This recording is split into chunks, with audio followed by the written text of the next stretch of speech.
C'est un peu comme si je voulais apprendre le tennis. Imaginons que mon objectif, c'est justement arriver à poser la balle sur la ligne. Stratégie du joueur B, c'est pas important et c'est pas si grave que je sois en dessous ou au-dessus. Joueur A est effrayé à l'idée de passer la ligne. Ton fantasme, c'est que je vais réussir à trouver la bonne dose sans jamais la dépasser. Et c'est pour ça que tu as besoin d'être à l'aise avec moi.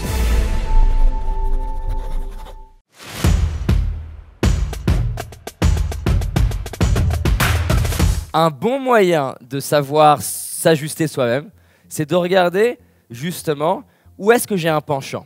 Exemple, si j'ai un penchant à aller beaucoup vers faire rire, ça peut valoir le coup de tester pendant quelques jours, quelques semaines, cette dimension sérieuse. Si j'ai un penchant à être plutôt dans rêver grand, rêver beaucoup, ça peut être intéressant que je teste pendant quelques semaines d'être plutôt sur passer à l'action. Si j'ai un penchant sur plutôt être structuré, organisé, savoir par quoi commencer, planifier, ça peut être intéressant que je fasse quelques semaines sur « et si tout est possible, ça donnerait quoi ?»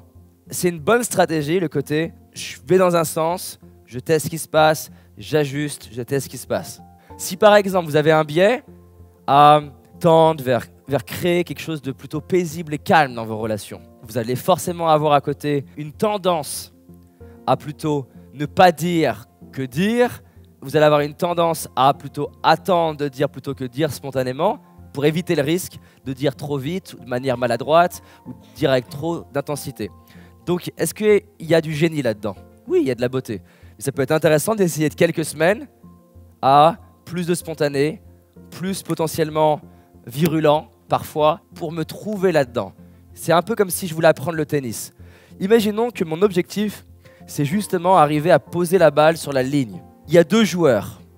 Joueur A est effrayé à l'idée de passer la ligne. Qu'est-ce qu'il fait à votre avis? Il va démarrer petit. Donc là, il va prendre confiance.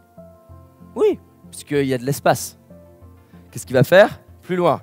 Plus je me rapproche, plus je vais stresser. Il y a des grandes chances que même au bout d'un moment, je stresse et qu'est-ce que je fasse? Je revienne. Je ne veux pas dépasser.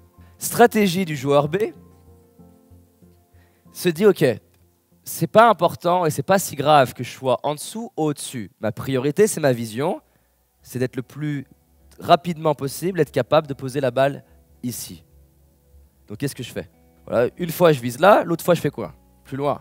Est-ce qu'à votre avis, j'ai le même niveau de stress? Non, parce que dans mes règles du jeu, il y a une autorisation à être trop ou pas assez. Donc je suis juste dans un jeu d'ajuster, une fois, clac, au-dessus, un peu plus loin, hop. Pendant que lui, plus il se rapproche de ce qu'il veut, plus il stresse. C'est pour ça que je vous conseille de vous autoriser à l'opposé. C'est-à-dire que si vous avez une addiction à l'harmonie, je vous conseille d'expérimenter, de vous autoriser à potentiellement créer de la tension.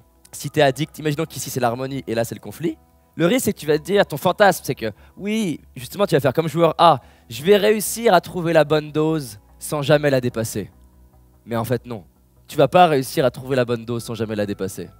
Et c'est pour ça que tu as besoin d'être à l'aise avec l'opposé de ton addiction, parce que tant que tu es en mode « Ah oui, je veux bien mettre un peu plus de virulence dans mon propos, mais quand même, hein, je veux pas que ça challenge la personne non plus, qu'elle se sente mal. » Bah tu vas faire comme le joueur A. Et paradoxalement, tu vas pas arriver à te positionner comme tu voudrais, là où joueur B, parce qu'il s'autorise à ajuster, va arriver plus vite sur la ligne. Plus vite trouver la bonne danse. Plus vite trouver cet équilibre du maître. Imaginons que j'ai un biais à être ferme dans ma communication. C'est ma tendance. Je m'encouragerais à tester plusieurs jours, semaines, d'être dans la rondeur, au risque d'être trop rond. Quelqu'un qui est ferme, souvent, il est ferme pourquoi? Il y a une peur derrière. Pas être respecté. J'ai tellement peur de ne pas être respecté que je préfère être sûr qu'il n'y ait même pas la possibilité. Donc, il y en a qui, dans le doute, vous allez plutôt vous écraser.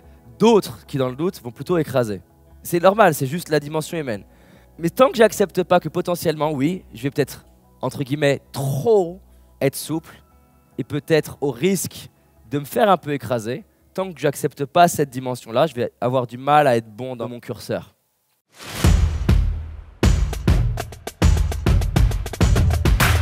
Plein de gens se disent « Ah, j'ai envie d'entreprendre », mais la raison profonde, c'est pas tant qu'ils aiment l'entrepreneuriat, c'est fuir quelque chose dans le salariat. C'est comme les personnes qui choisissent d'acheter un chien quand il y a un problème dans le couple. Ils pensent que d'avoir un objet ou un animal ou un enfant qui va les rapprocher, ça va résoudre le truc. Ce que tu fuis, tu vas le retrouver ailleurs. Hein. Vous vous rappelez en chimie ce que vous avez appris? Rien ne se perd, rien ne se crée, tout se transforme. Donc ce que je fuis prend une autre forme. C'est la raison pour laquelle la personne me dit « mais je comprends pas, j'ai viré ce gros con, je me suis séparé, je me suis attiré un autre gros con, et puis je me suis séparé de ce gros con, et j'ai trouvé un boss qui était pareil. Et puis je me suis séparé de ce boss, j'ai eu des enfants, mon enfant a fait ce truc.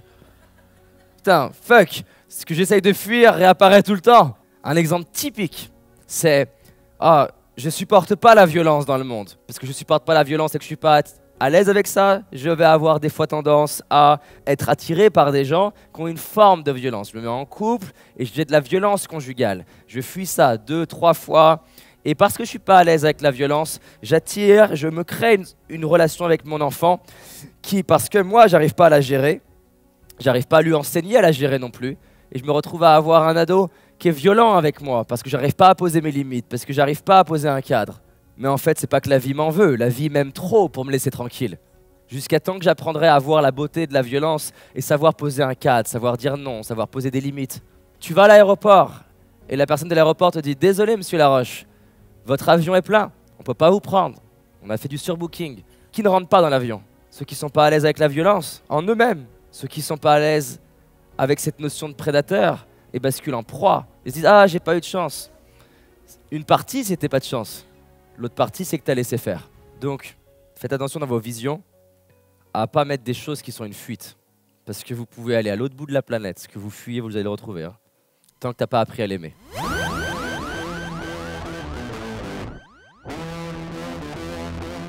Est-ce que tu savais que seulement 40% des Français disent avoir une bonne estime d'eux-mêmes? C'est effrayant. Il y a 10 ans, j'étais dans une situation qui se répétait encore et encore. J'avais envie de changer ma vie, mais en fait, je doutais énormément de moi. Jusqu'à ce que j'ai la chance de rencontrer des personnes qui sont au top dans ce qu'elles font. Et je me suis rendu compte qu'il y avait un truc qui faisait que monsieur, madame, tout le monde, comme moi, ne faisait pas. Ce truc a changé ma vie. En ce moment, j'organise une conférence en ligne, gratuite, accessible depuis Internet, où je partage cette même stratégie qui, une fois que tu l'auras dans tes mains, va te permettre d'avoir la vie qui te correspond vraiment et te permettre d'être libre, heureux et enfin confiant. Comment ça marche? Premier inscrit, premier servi.